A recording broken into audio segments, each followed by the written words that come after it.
Hello, Natalie Conway, Global Head of ESG Insight at ESG Clarity. Welcome to the Ask the Expert series. We run this in conjunction with the international business Federated Hermes for our educational hub, ESG Clarity Intelligence. Awareness around the importance of biodiversity and natural capital has been elevated over the past few years, with groups such as Federated Hermes sharing how the impact on biodiversity loss can be considered in portfolios. To explain this much better than I can, I'm joined by this series expert, Sonya, a manager within the EOS team at Federated Hermes. Hi, Sonya. Hi, Natalie. Thank you so much for joining me today. To kick us off, can you provide us with an overview on why biodiversity, so the animals, plants and insects, why is this so important to the world that we live in? Biodiversity is the variety of life on Earth. And we can think about that at three levels: at the genetic level, at the species level, and at the ecosystem level. And we need that biodiversity because it provides resilience to external shocks, such as changes in temperatures or precipitation patterns. So we need that resilient capacity within the system. And the second reason is that healthy levels of biodiversity enable more productive ecosystem services. And by ecosystem services, I mean the things that we as people and businesses rely on. So things like a stable climate, water flow, food, healthy soils, and many more. Healthy levels of biodiversity enable more productive ecosystem services. Thank you very much for that. And is biodiversity loss linked to climate change? And why is it important that we raise awareness around that? We've seen unprecedented levels of biodiversity loss in the last 50 years or so. We know from influential scientific reports that up to 1 million species are at risk from extinction. The risk of extinction is accelerating.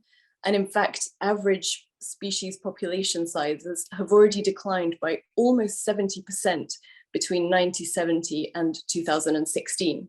We know that there are 5 main drivers of biodiversity loss, and they are changes in land use and sea use, direct exploitation of organisms, climate change, which you mentioned, pollution, and invasive alien species.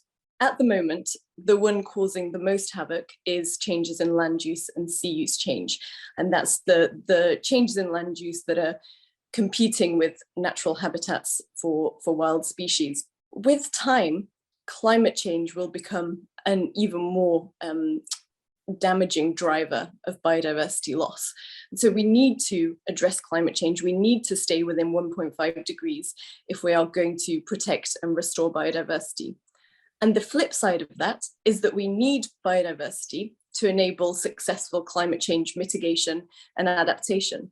So climate change and biodiversity very much go hand in hand.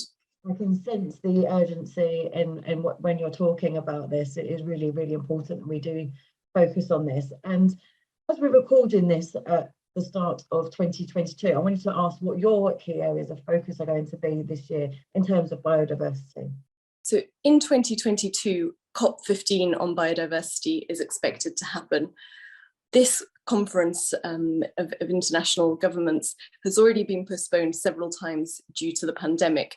But in 2022, we're really hopeful that parties can get together and agree on an ambitious and transformational global biodiversity framework. And we, alongside other peers, are working on ensuring that the financial sector is reflected within that framework so that we can then work towards effectively implementing the global biodiversity framework as we're doing for the Paris Agreement.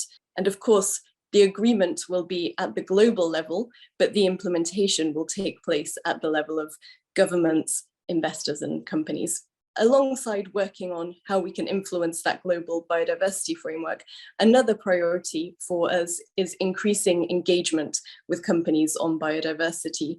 We know that it's a critical issue that's relevant for many companies and sectors, and so we need to elevate biodiversity onto the agendas of management teams and boards.